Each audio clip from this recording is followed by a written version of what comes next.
Hello, hello, everybody. Put my bowl back. My beautiful amethyst bowl.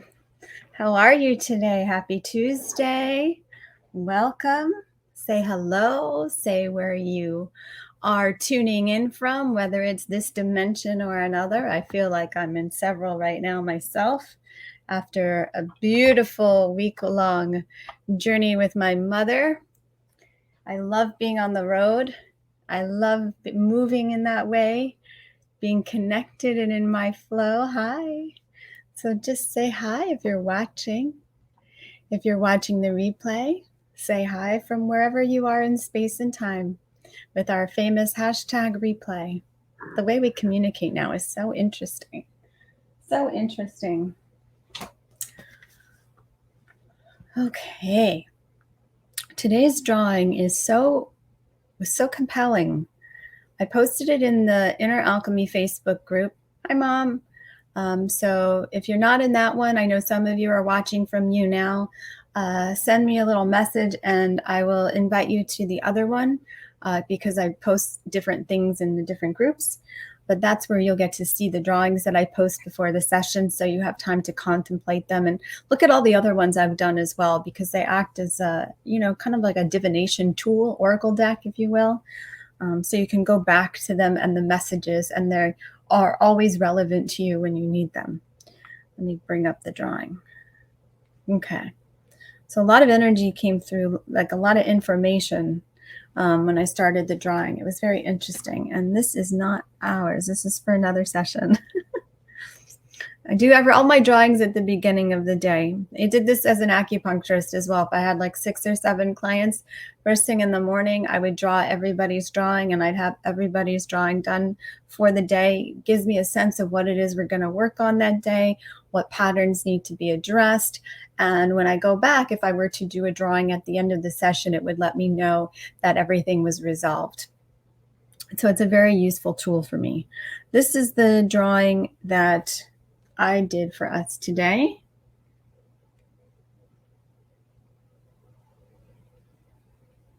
You're welcome to share what you perceive as well. I always love reading your comments and reflections. There we go. And I don't know if you can tell because of the lighting, but there's some fine yellow lines in the middle of the blue. Just drawing your attention to that. But the actual better reproduction of this is posted in the Inner Alchemist Facebook group. Okay, this is what came through today, my friends. This is what came through.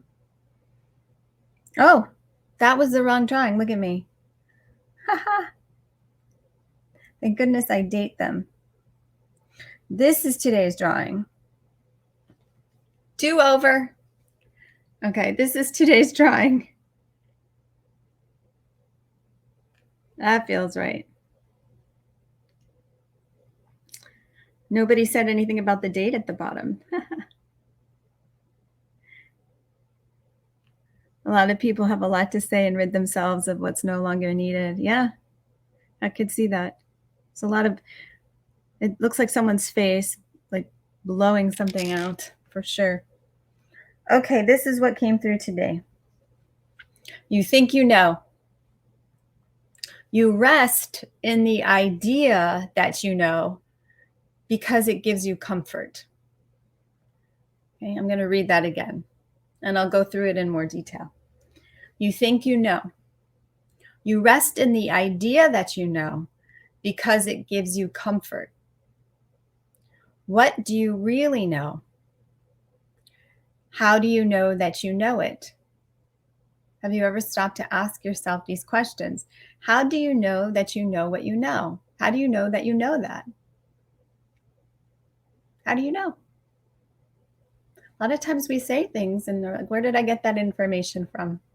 How do I know that I know this? And there's different types of knowing, right? There's that intuitive knowing, that deep, visceral, bodily resonance of knowing. That's my favorite kind. Or you just know with your whole being. And then there's the intellectual knowing. And then there's the intelligence of knowing, right? The body knowing, the mind knowing, the heart knowing. So how do you know that you know it? And I invite you to ask yourself this question whenever throughout the day.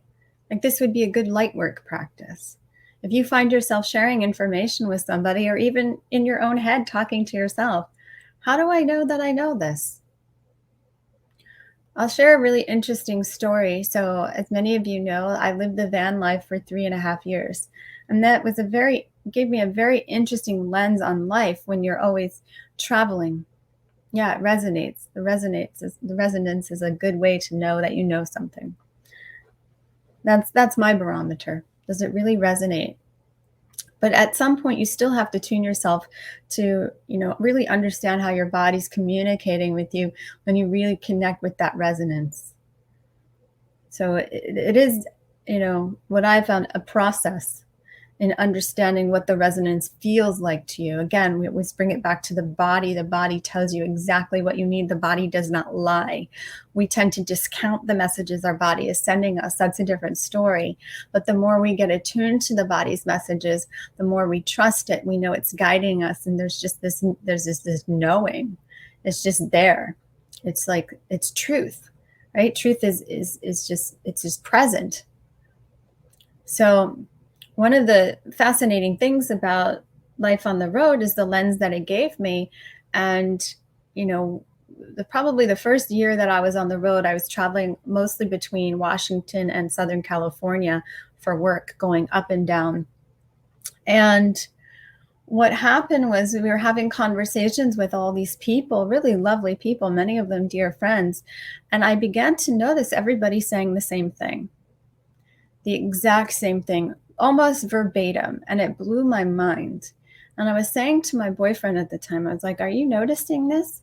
Everyone's thinking that they're having original thoughts, yet they're saying the same thing as all the people that we're talking to, that, we were meeting with as we were going about our travels and work. And it was really astounding and eye-opening for me that how often do we know what we know? Now, it appeared, what I realized in that moment, where people were regurgitating, was programming. We were witnessing programming in real time. People are believing they're having original thoughts, but all they're doing is actually regurgitating, right? And we do this in school. We're basically taught to memorize something and then regurgitate it back, and then we get a passing grade. So how do you know what you know?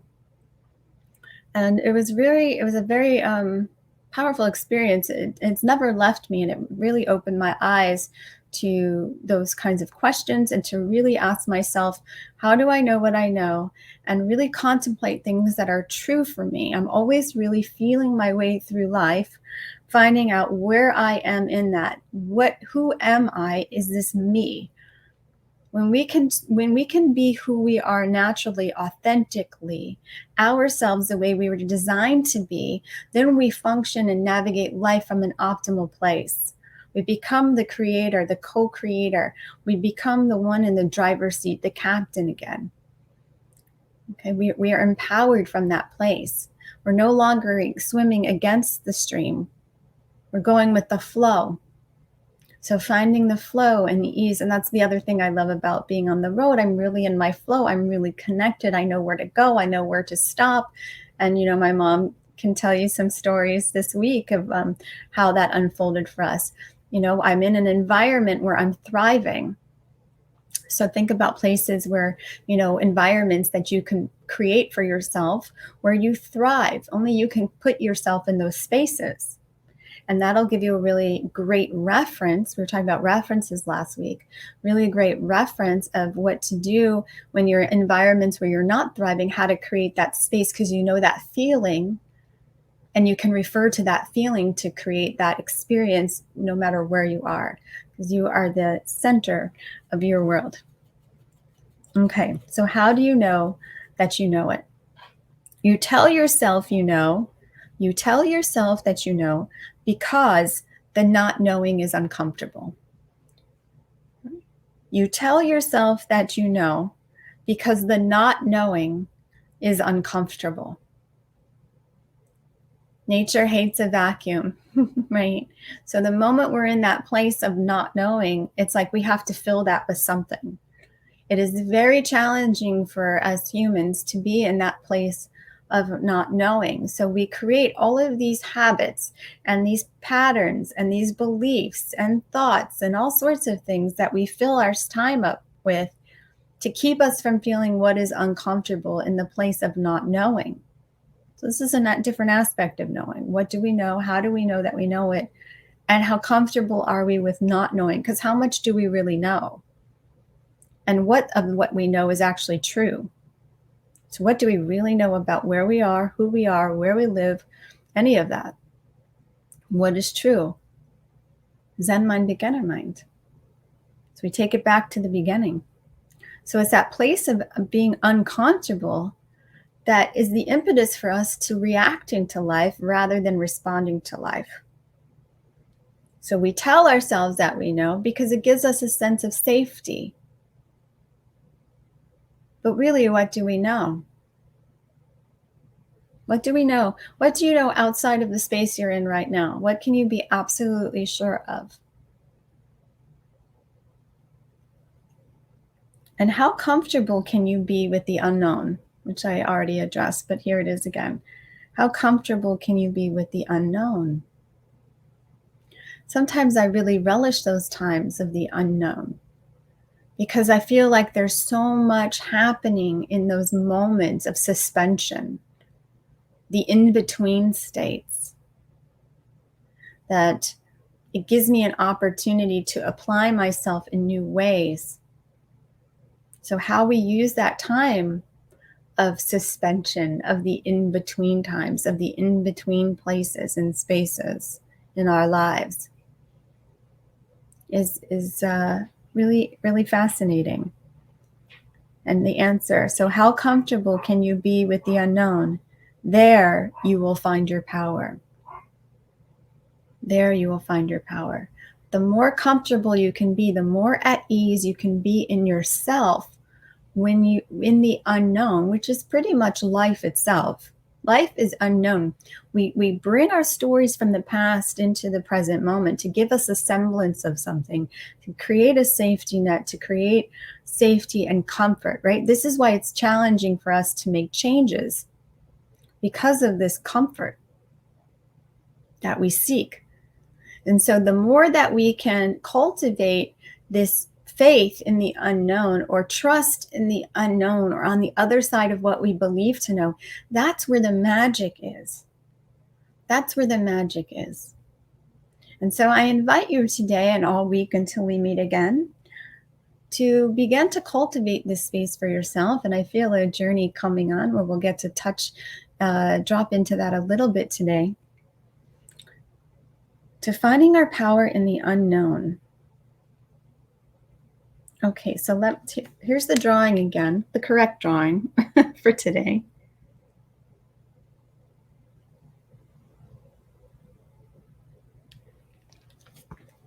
And I'll just review quickly. So you think you know. You rest in the idea that you know because it gives you comfort. What do you really know? How do you know that you know it? You tell yourself you know because the not knowing is uncomfortable. Just saying that now, I could just feel all these undercurrents of fear. How comfortable can you be with the unknown? There you will find your power. Does that make sense? Finding your power in the unknown? Even if you can't conceptually grasp what that means, can you feel that for yourself? Faith that God is in charge. Yeah. Okay.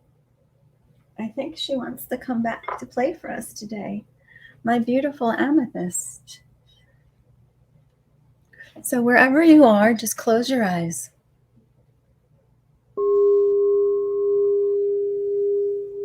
Taking in the information and the vibration of what I shared with you today. The feeling that is behind what I was sharing with you today. The pendulum between the known and the unknown. The known and the unknown. That oscillation between these two states of being, like the 0 and the 1, self and annihilation, known and unknown, being and not being, here and nowhere, known and unknown. Just allow yourself to feel the oscillation, the swinging of between the two states of known and unknown. And notice how your body is feeling. It is the pendulum. It's feeling between those two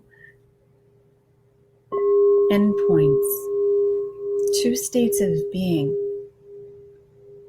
known and unknown. Known and unknown.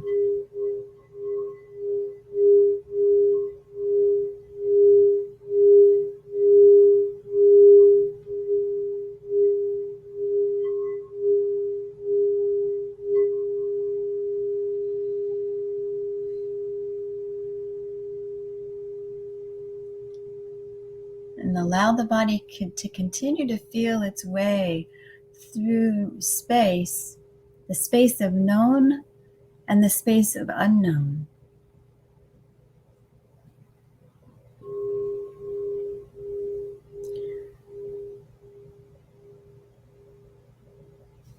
And as you're doing that, I'm seeing the journey, and I'm just trying to figure out how to explain it to you. Sometimes when it's shown to me, I have to find the words to convey. So what I'm going to invite you to do as the body continues to feel the different states between what is known and what is unknown, and as I'm sharing that with you, it's what we think we know changes all the time. What we thought we knew, in 1865 is very different than what we know now. And what we know as ourselves from when we were maybe 10 years old to what we know now is very different. And what we'll know again 20 years from now will be very different. So the state of knowing is very fluid, right? And in the midst of that is all the unknown. It's like the plasma.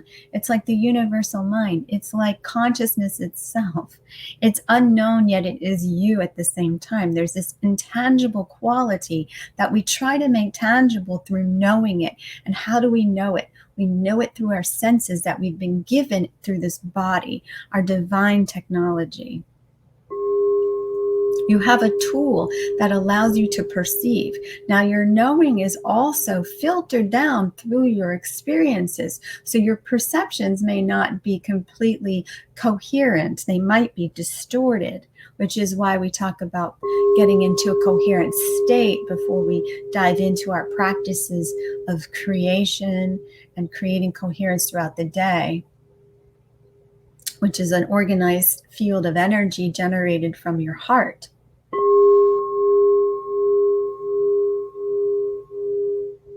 Okay, so as we're doing that, we're actually settling now into the center of connection from this place. From this place, there's a knowing. When we access a coherent state within the heart, we can access the sense of knowing. It bridges the known and the unknown through us, through our being, through our physical form, which is a divine tool. It's a consciousness tool. You are consciousness technology. So you have been given a body with particular senses. We're familiar with the 5 senses, but we also have these abundance of extrasensory perceptions, which allow us to connect with the unknown. And because we've been heavily focused on intellect in this culture and society, it has made us uncomfortable with the unknown. But the more we connect with who we really are as a multidimensional being of light and information, and we are light beings. I do not say this flippantly, and I do not say this as a term of woo-woo. We are made of biophotons. This is real stuff. We have an aura. idea. Now, most of you here understand that, but I'm going to give you some of the science to back that up. There's an intuitive knowing that we are light. But when I say that, I'm talking about consciousness, and I'm talking about the energetic makeup of our being as biophotons, our DNA, our biological light. All life has it. Plants have it as well. All life. So this place here connects us with our unknowing. When we tap into our dreaming body, into our light body consciousness, into our intuitive self, into our imagination, that is what bridges us to the unknown. And from that place, there is no discomfort because we know we are that. We can connect with any point in space and time. We know exactly where we're going because we are all that is.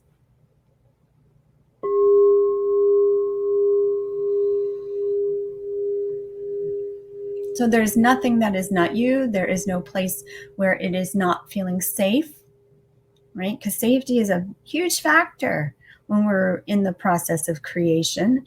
And like I said before, it's what keeps us back. We hold ourselves back because we need to feel safe. But when we trust in who we are and the gifts that we have, and they each are uniquely expressed through each one of us, everything is consciousness, yet you are a unique expression of consciousness.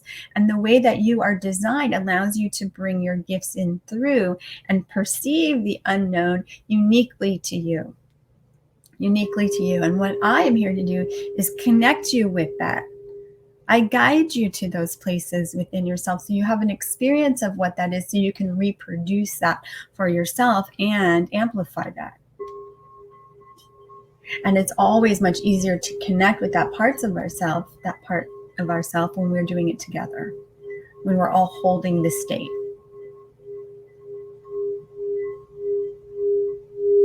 It's almost like people who are skydiving, which I've never done and probably will never do.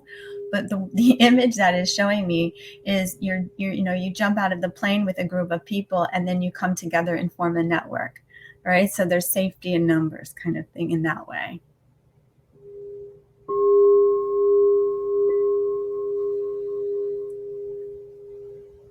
Okay. And there's a lot of shifting happening now with you. I'm tracking each of you, and that oscillation is still going. But as long as we stay connected, and we do that by creating coherent states of light and information in the body using the breath and the sound, like I teach in weekly and in my groups and in my classes, that helps us anchor in and amplify and hone our natural abilities for these extrasensory perceptions, where we tap into the unknown and we feel safe wherever we go. So it's this beautiful connection here, and yet we feel anchored and grounded in the root. Okay, because if those of you familiar with the chakras, that safety really shows up in the first and second one. Okay, that first one, that root energy. So the more that we connect with our intuition, our imagination, our visions, our dreams, and we stay attuned and connected to our creative self and the dreams that we are dreaming into being, that is what anchors it into this world. It brings it into being.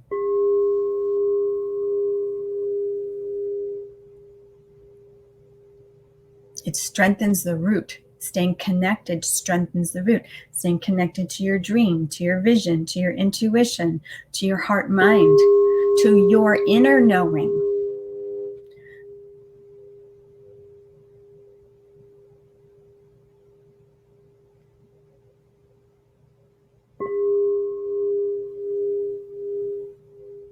The more ease we can create within ourselves, the more safety we feel. And only you can create that. Only you can create that sense for yourself, because only you know what that feeling of ease feels like. Only you know what the feeling of safety feels like.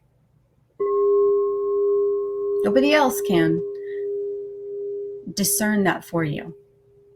You might be seeking it in the outer world, and if I have this, I'll feel safe.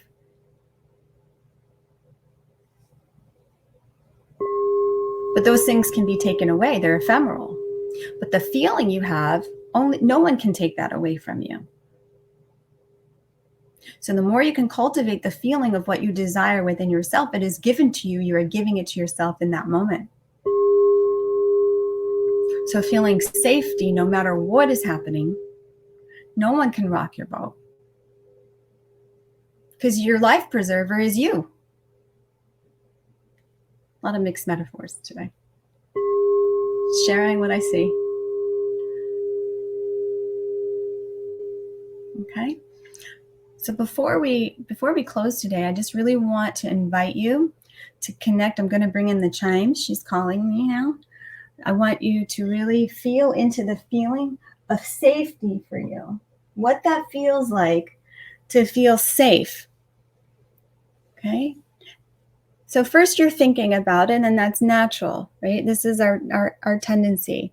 So once you start thinking about it, it's good to contemplate, but then begin to ask yourself, what does safety feel like for me? And just begin to feel into the feeling of safety while I bring in the wisdom of the chimes, and we'll let her medicine also guide you there.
Wisdom of the chimes, safety, dogs barking.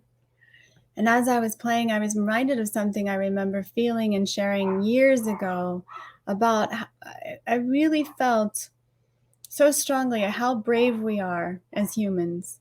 Because every day we wake up and we really don't know what the day is going to bring. We might have a semblance of things and we have an intuitive sense, and maybe we're basing it off of our habits and routines. But really, essentially, we don't know. And yet we go out there each day and face the day. And what could be braver than that? What could be braver than that? And the other thing I saw during the wisdom of the chimes is the feeling of safety. And I invite you to just kind of put on your own personal flotation device. Maybe some of you need one of those lifesaver rings and you need it around your tailbone. Imagine, or maybe you need some of those nice, cute little floaties that the kids wear around your arms. Wherever you feel you need that support to be safe, put on your personal flotation device right now before we close out our session today. And know that you carry that feeling of safety wherever you go. It is always available to you. And when we feel safe and at ease, then we open ourselves up to being able to create much more powerful levels, because our needs are taken care of and we are taking care of ourselves in that process. So I want to see each of you in your PFD and your flotation device before I say adieu for today. Okay, there we go. Get creative with your floats, your mini floats. Beautiful. And I'm going to put one around my sacrum today. After all the driving, my lower body needs a feeling a little bit of safety and security. Okay, dear ones, beautiful. We really talked a lot about knowing and safety today, and I look forward to hearing your shares and reflections on that.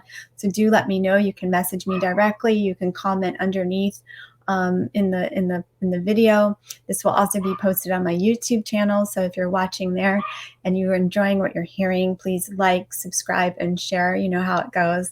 Let's share the light. And I also invite you to register for my upcoming 5-day masterclass. You Now, Be the You desire to be now, where we go into this in-depth, connecting you with your creative power. And each time is slightly different because the people, when we come together, each time are slightly different. So if you've attended before, attend again, and we'll get something new out of it each time. I'm really starting to tap into what's coming through, and it's going to be, really deeply rooted, I'm feeling. That's where we're going, you guys. Blessings, dear ones. Thank you for coming together with me to harmonize the nature of oneself. I look forward to seeing you next Tuesday for your weekly moment of inner alchemy. Blessings, everybody.